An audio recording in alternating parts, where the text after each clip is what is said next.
And good evening, everybody. Thanks for joining us tonight for the 19th annual Filmed by Bike Film Festival, a film festival featuring the world's best movies.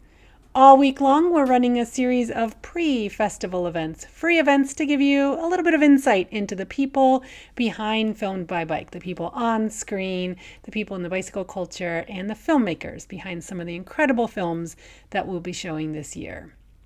I'm Ayleen Crotty. I'm the founder and festival director. Now, we are just in love with this year's collection of films. Every year it's different. We never know what we're going to get in. And we're really at the mercy of the filmmakers out there creating the works that they do. We take that collection and we assemble it into our film programs throughout the course of the weekend. You can get your tickets at filmbybike.org. One of the films we're extremely excited to show this year is Finding Her Possible, Tarra Gundrum. This is a profile of Tarra Gundrum, an industrious Jane of all trades. So we're excited to have on the show with us tonight Tarra and also Monica Garrison, the filmmaker behind Finding Her Possible. Thank you too. It's so great to have you with us here tonight. Great to be here. Thanks for having me. Us. Tarra, it looks like you are still muted on your end, so you want to pop that off. So I know that this film is showing in our Triumph program. That's coming up on Sunday, May 23rd at 6 o'clock p.m.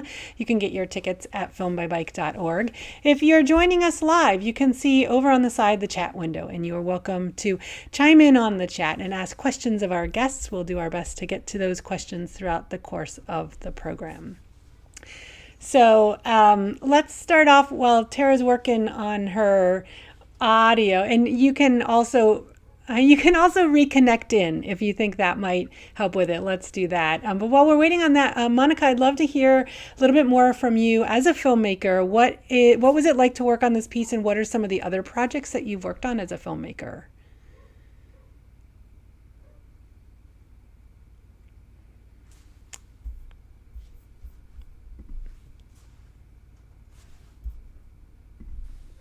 All right. Looks like we've got you there, Tara. Okay, can you hear me now? Yes, I can hear you now, and we've got Monica's frozen. So typical online world these days, but that's okay. We'll get things working. So Tara, tell us a little bit about, what draws you to be such an athlete. You've got a long history of really pushing yourself and trying new skills and adventures. And what draws you to that realm? I would have to say that it probably goes back to when I joined the Marine Corps. The Marine Corps is a very active environment. And one of the things that we always do is we constantly push ourselves to, do just a little bit better than we did the last time. We're never really competing much against the next person. It's really competing against ourselves. And I think that discipline really transferred over to my day-to-day life. So I carry a lot of that drive, that initiative, and the motivation from that realm for sure. That's awesome. So tell us a little bit about what you like to do as an athlete. What are some of your preferred activities? I know cycling is obviously a big part of that. Tell us a little bit more about what you like to do when you're out and about. Well, primarily it all started for me with the discipline of triathlon, 3 different sports, running, biking, and swimming, and I was not really good at either of them. So it took a lot to kind of hone in those skills and just become proficient enough to survive, right? But I really, truly enjoy cycling. That's probably my primary, and a close second is hiking. I really enjoy just being out in nature, the time to just think and just kind of be alone with myself and think about my thoughts and come up with new ideas and just kind of like reset, find my center, and just kind of I come out of the woods and I come off of my bike. I feel like I'm more positive person, re-energized, and just like ready to take on the next thing. So those are definitely my top 2 disciplines that I really enjoy. And then I also enjoy the peace and the therapy of swimming as well. It's just not as accessible, especially when you live in Wisconsin and it's cold for like 50% of the year. So Yeah, it definitely takes a lot of grit to be an active person in a climate like that. for sure. So, the title of the film about you, profiling you, which must be such an honor, is Finding Her Possible. Tell us a little bit about that title and where that phrase comes from.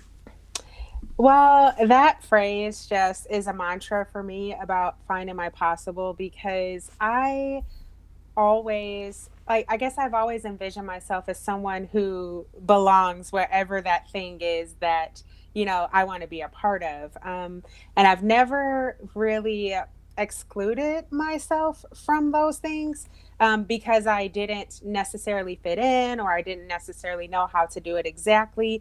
But I would always say that all things are possible. All things are possible through Christ.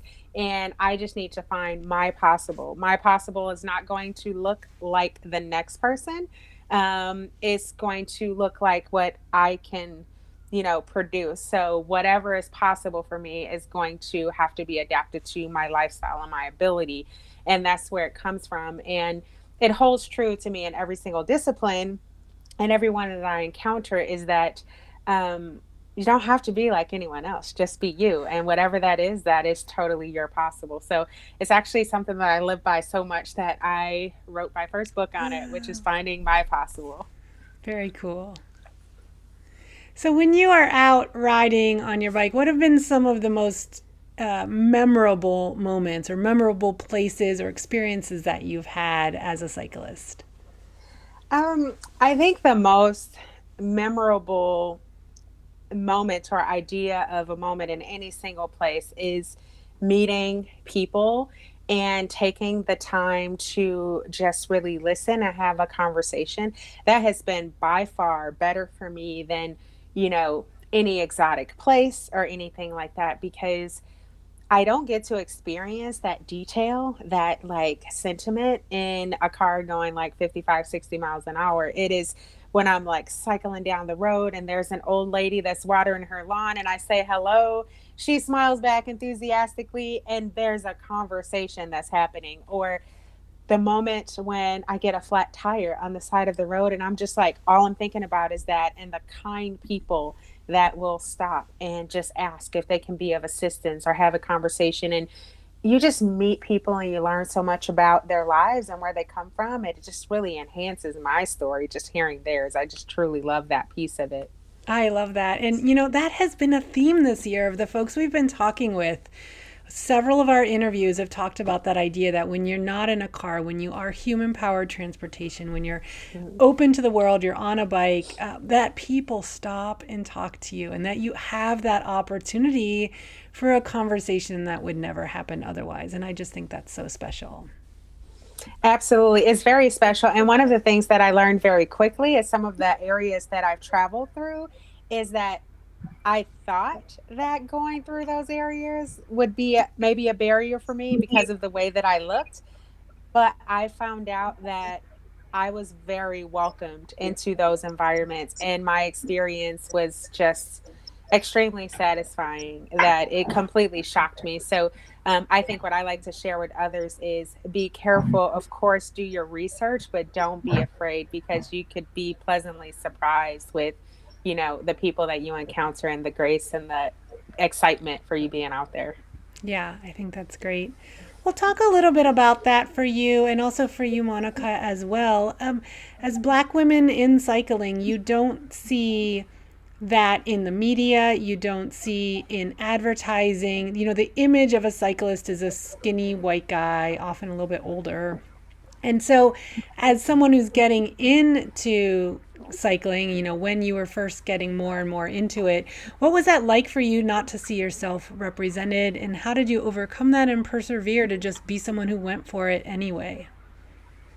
And we'll start with you, Monica, since we haven't heard from you yet. Yeah, I think personally, I didn't see people that look like me on bikes, especially in advertising. And that was really the birth of Black Girls Do Bike, and that was my response to not feeling represented. But I think also I had apprehension, like any new cyclist would, in terms of like walking into a bike shop for the first time. Like prior to my adult life riding, I picked up bikes at Walmart or Target, when I wanted a bike. But actually walking to a bike shop when when I knew nothing about the subject matter, that was intimidating. And also the thought of showing up at a ride where I didn't know if I'd be the only woman of color, person of color for that matter. So all those situations presented a little apprehension going in. But like I said, Black Girls Who Bike was my way of finding a comfortable place to fit in. So it worked out. That's amazing. How about for you, Tara?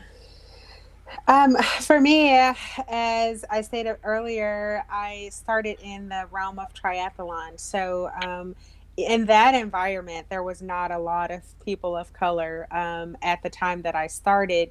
And, occasionally you will see one other, person of color, and you totally recognize each other from, across, a span of 200 people. You see that other Black person out there. So, that was something that really got me excited. It was the fact that we were underrepresented, but the fact that we were 100% capable of performing. And so I just started spreading the word as much as possible. And I had a great network of people that was helping to get me out there and to help encourage me.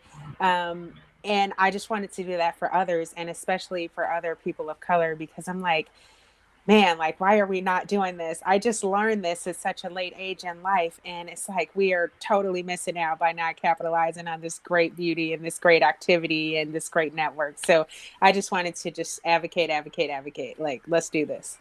Oh, it's so great. And I know Black Girls Do Bike has been such a powerful way to get more people inspired to ride and help more people feel comfortable getting out there if they're interested in riding.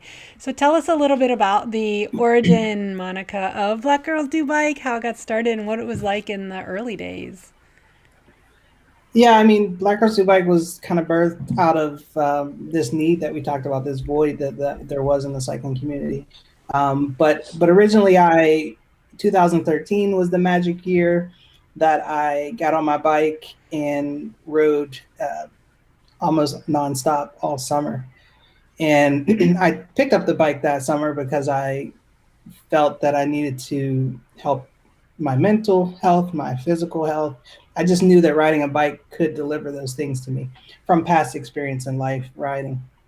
But what I got out of it was a connection with my kids that I didn't have. So not only was I riding, but I was taking my young children at the time on lots of rides, and we were exploring the city and exploring the trails around Pittsburgh, my hometown. But after that summer, during that summer, I quickly realized that there weren't many women of color on bikes. And so my initial thought was, I want to share this great joy that I've discovered that relieves my stress and connects me with my kids and connects me with the outdoors. I want to share that with more people. And so that's the genesis of Black Roads to Bike. It was saying, hey, this works for me, and I want to share this with other people. So I talked to my mom, my cousins, my coworkers. I wanted to get women on bikes that summer, and it has become so much more because we've been able to spread the word even, beyond my immediate circle of friends and family. And what's the status of Black Girls Do Bike these days? Seems like it's everywhere.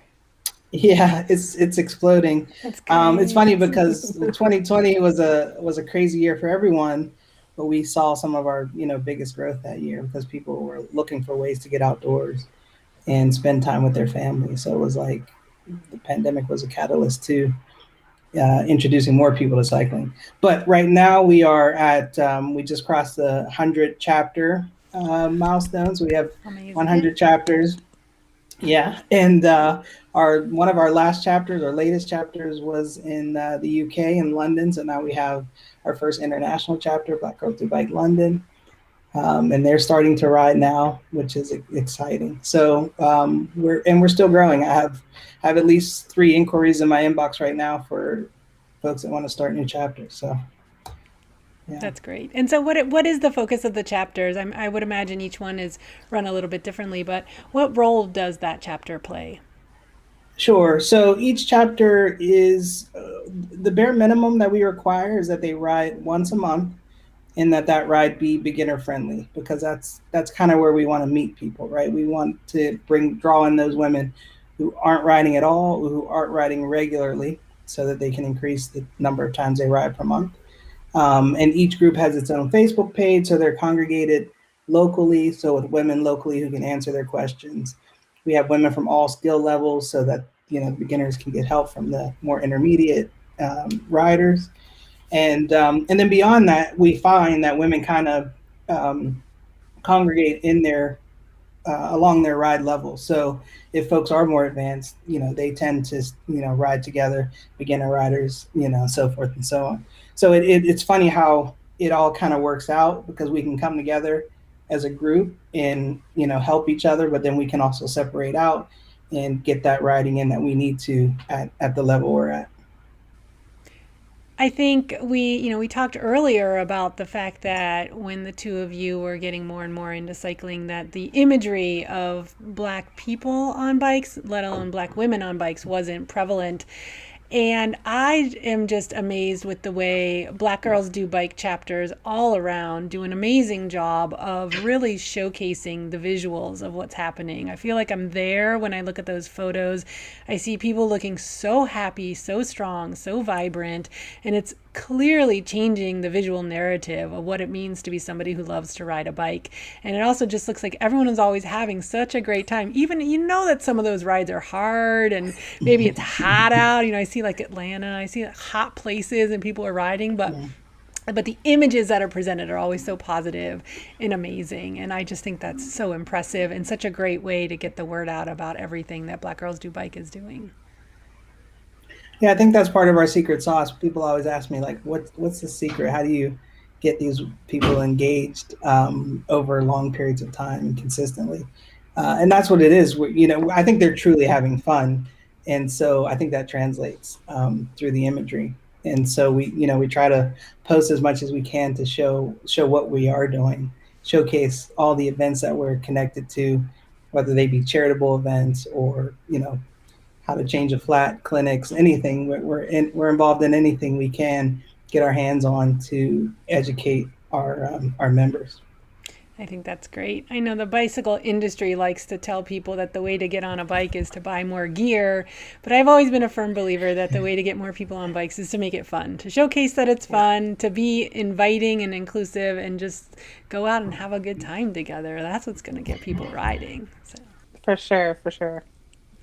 Well, Monica, I'm curious to hear from you how this film came together, how you decided to profile Tarra and her being this industrious Jane of all trades. What drew you to her story, and how did that project come together? So this is interesting. As I said, I had not met Tarra, but I had met her through watching her videos online. So she was doing the Gap Trail, which comes to or from Pittsburgh. And she was profiling it or keeping a record of it online through her YouTube channel. And so I saw one of her videos and I got sucked in by her enthusiasm and her positivity and just her journey in general. And you'll see when you watch the film that she's extremely positive, but also it's just like contagious. Like you can't watch it without smiling. And so I was just intrigued because one, I was living vicariously through her, because I've not yet done the Gap Trail, even though it's on my bucket list. And so I was like, man, if I did it, this is the way I want to do it, the way Tara's doing it, talking to folks along the way and hearing their stories and engaging the whole time. So I reached out to her about Bike Girl Magic, which was an interview series that I was working on, because she seemed to be perfect for it. I wanted to kind of put in a bottle that energy that she had and share that with the world. So that was how I discovered her. And I think we made a good choice. You put it in a really great bottle, this visual bottle that we now get to share with the world, coming up this Sunday in our Triumph program. That's May 23rd at 6:00 p.m. Pacific time, and you can watch that live or later. So get your tickets online at filmbybike.org. I'm curious to hear from you, Monica, other projects that you've worked on, or if this project inspired you to do future projects. Is this part of a series? The way you've titled it gives me the sense that it could be part of a series. So what are you thinking as a filmmaker, and where are you interested in going with this? Yeah, I've always been into filmmaking. It wasn't until recently that I kind of threw caution to the wind and said, let's see what I'm capable of, and let's have some fun along the way. But generally, I work as a photographer and videographer here in Pittsburgh, and most of that is around the small fashion industry that we have here. So I do a lot of fashion shows and headshots and things around that. So the series that we started to record, it's been more than a year ago now, was actually my first foray into, sit down interviews and trying to tell a story in that format. And it worked really well. And so far we've interviewed a lot of women who are very active in the cycling industry or the cycling world, at least in our world. And they all have amazing stories, and that's really at the root of this, because I want to tell their stories. I think each and every story is going to motivate someone, and I think everyone has a story. So yes, to answer your question, this has motivated me to do more. So as things lift and people are able to move about more freely, I definitely plan to do more filmmaking around cycling and see how many more compelling stories we can tell. Oh, that's awesome to hear. It makes me really excited to know that there'll be more people like Tarra that we'll be able to get to learn about through your filmmaking. I'm curious to hear from both of you about what you might say to somebody who's interested in getting into cycling. One of our goals here with Film by Bike is just to inspire people to, whether they're already in love with bikes or they're curious about bikes. What would you say? You both have such good infectious spirit of getting people motivated to ride. What would you say to motivate someone who is just kind of playing around with the concept? And we'll start with you, Tarra. I would say to take it serious, but don't be so serious that you deter yourself from actually starting. And what I mean by that is you don't necessarily need a very expensive bicycle. You don't need very expensive gear. The most important gear that you can have is a helmet for your safety and any sort of lights that you'll need to be reflective if you're riding in the hours of darkness. But other than that, I would just say get on the bike and just kind of like, start to pedal just like you did as a child, if you had that opportunity. But it's pretty much the same as an adult, but it is more exciting for you if you can just take the time to enjoy your surroundings, enjoy the beauty of your surroundings, and enjoy the people that you're going to come across. Don't be in a hurry. Take it and just embrace it all. And I would think that you're just going to want to continue to go further and meet more people and experience that same thing over and over again. Oh, yeah, I think that's great. How about for you, Monica? What would you say to inspire folks to ride? I kind of along the same lines, to just kind of just do it, and you'll reap the benefits of cycling fairly quickly. And no matter what your goal is, whether it's to build your endurance, your stamina, to become more flexible, to lose weight, all those things are at the end of the rainbow if you could take the leap and jump into cycling. And there's a saying that four wheels moves the body, but two wheels moves the soul. And I heard that many years ago before I even really understood what it meant. But to be on the bike and to be outdoors and to be absorbing, the smells and the sounds and all those things that come along with riding, it's a unique experience, and it's different as an adult than it was as a child as well. I think you have a greater appreciation as an adult riding a bike. I find it's also interesting that as an adult riding, it's so very possible to just keep getting stronger as a rider as you age.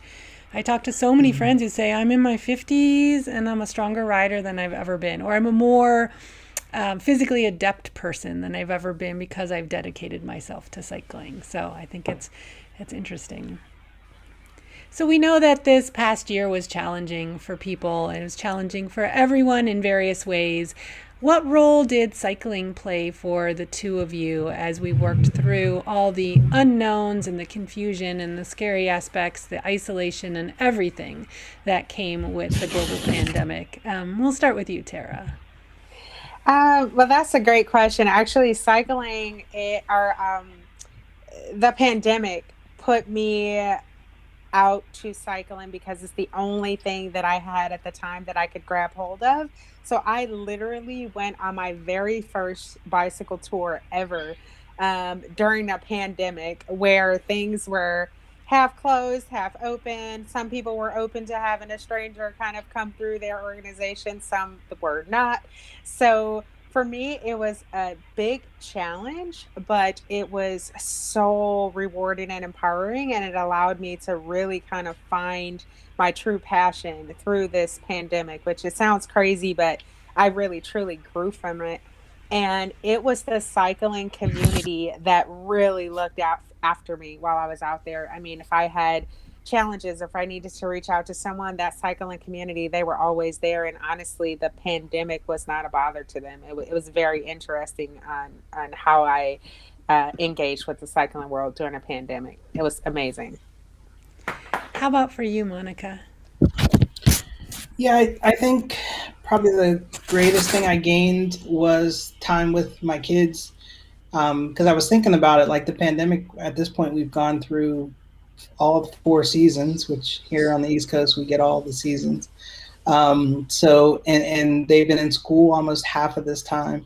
So what it really was for us was a release, like when we were just in the house too much and we didn't want to be in an enclosed space with people, but we still wanted to breathe really, hopping on the bikes and going to our local track or, if the parks were open, it was a way for us to just kind of relax. And it's funny, I posted a picture on Instagram at some point of my son, like hopping on a bike. He was still in his dress clothes and he had come home and we had just bought him a bike like the week before.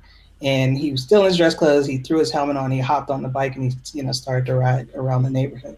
And the caption paraphrasing was, I'm doing everything I can to make these times seem normal, despite everything. But that's really what it was. It was the times that we were on the bike that none of the other stuff that was going on mattered. And so for us, that was what we gained. That's how the bike played a role in our lives for the last 12 months or so.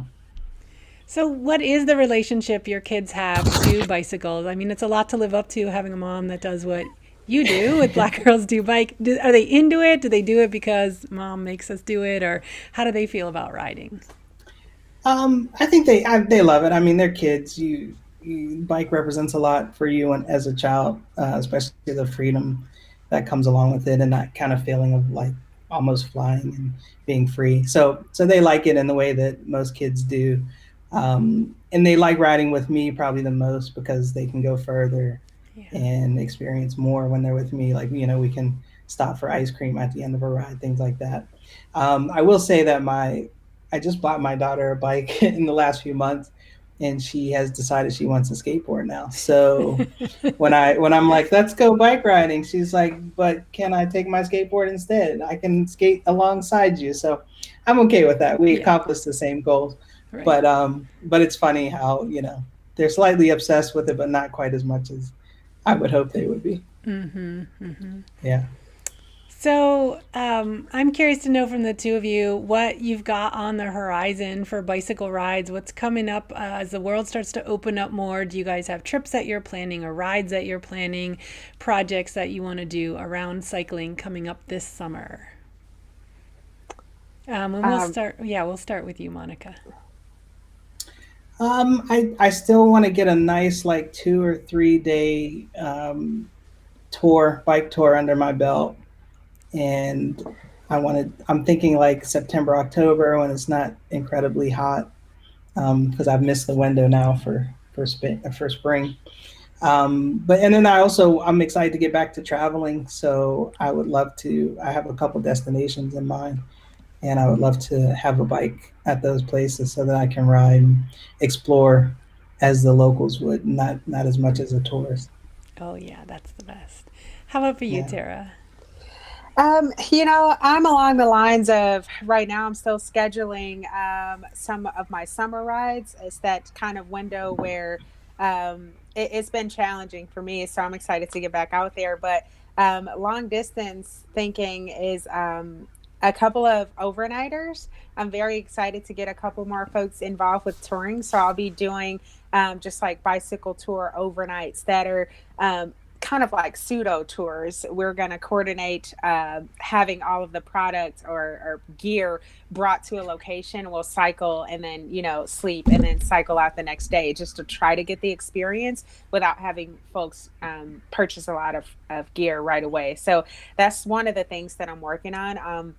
The other route that I'm planning for next year, providing that things are more open, is going along the MRT, the Mississippi River Trail, which starts up in Lake Itasca in Bemidji, Minnesota, and traveling down the coast of the Mississippi River. So I'm very excited planning that trip, hopefully to pull that out in 2022, provided that I can get I think 13 days straight off that I need to enjoy that trip without rushing. Oh, that sounds amazing to have 13 days to spend on your bike. It sounds wonderful. I'm very excited for planning it. I feel like just hearing you talk about that made my blood pressure lower a little bit. Just like getting the vision of cycling along the river. That sounds amazing. And I love Yeah. your idea of leading a workshop to get folks interested in bike overnighting. What are some of the quick tips you would recommend to folks or that you generally share with folks when they're interested in getting started with bike packing or bike overnighting, bike touring? I think the first thing is really truly is you need the gear to be able to support yourself 100% while you're out on the road. Gear can be one of the most expensive items. So in some of my bike trainings, I will share how you can adapt everyday things, like kitty litter containers into panniers. You can borrow gear from friends. You can borrow tents and things like that. So it's really just all about knowing what you need and then having the time to accumulate it. So on some of these kind of pseudo workshops, I'm really just hoping to take all of my gear, share that with folks, and then share with them how they can procure their own or borrow the proper things so that they can feel comfortable while out on tour. That's probably like the first thing is the gear. And the second thing that I'll mention is maybe being in a location that you feel safe and comfortable, that you're going to actually have an enjoyable experience. No one wants to be far away from home in an unfamiliar place and feel unsafe. So that's going to be the key to planning, and the rest. I mean, it should be fun. Planning is part of Yeah, like my favorite piece of it. Yeah. that's awesome. So, Monica, I'm curious to hear from you. What is next for Black Girls Do Bike? Where do you hope to see the organization, the movement go? What's on the horizon and what's in the future? Yeah, I think 2021 is going to be a transformative year for us. We're transitioning to a nonprofit, and so that's going to open up a lot of opportunities for us. We're going to continue to expand chapters. Hopefully, our worldwide will be even further reaching in the next 6 months to a year. And then we're working on a couple of projects like starting a Black Girls Do Bike race team, which I think is going to really materialize this year. Cool. And then we're dipping our toe into doing some programming for children and young adults to give them a solid foundation into cycling. So lots of things to work on, and it's only May, so who knows what the next 6 months hold. Well, and with the way you move and the way with the two of you move, there's still a lot to come from both of you. The year is young, and I can't wait to see what the two of you do next. I really want to thank both of you for joining us tonight. You both have inspirational stories. You're so motivating. And you've really done a lot to change the narrative of cycling, and I really appreciate you taking the time to join us tonight. We have been talking to Tarra Gundrum, the subject of a movie by Monica Garrison, and that film is Finding Her Possible, coming up in our Triumph program at the 19th annual Filmed by Bike. That's going to be playing this Sunday, May 23rd at 6 o'clock p.m. Pacific time. You can watch live or later, and you can get tickets at filmbybike.org. We've got a great lineup of about 60 films, so plenty to see throughout the course of the festival. Monica and Tarra, thank you so much for joining me tonight. I really appreciate having you here. Thank you so It's much. been great. Absolutely. So the 19th annual Film by Bike Film Festival kicks off this Thursday with a happy hour here on YouTube Live. Join us to celebrate the beginning of the film festival season. Again, this is our 19th year, and usually we would be at the beautiful, historic Hollywood Theater in Portland, Oregon. But we're excited now with this virtual realm to be able to draw in our bike and movie lovers from all over the world, and to be able to bring on guests like we had tonight with Tarra and Monica, and our filmmakers from all over the world as well. So we hope you'll join us for happy hour on Thursday, and the movies kick off on Friday with 2 shows every night. Again, you can watch live or anytime later, so get your tickets at filmbybike.org. Thanks so much for joining us tonight.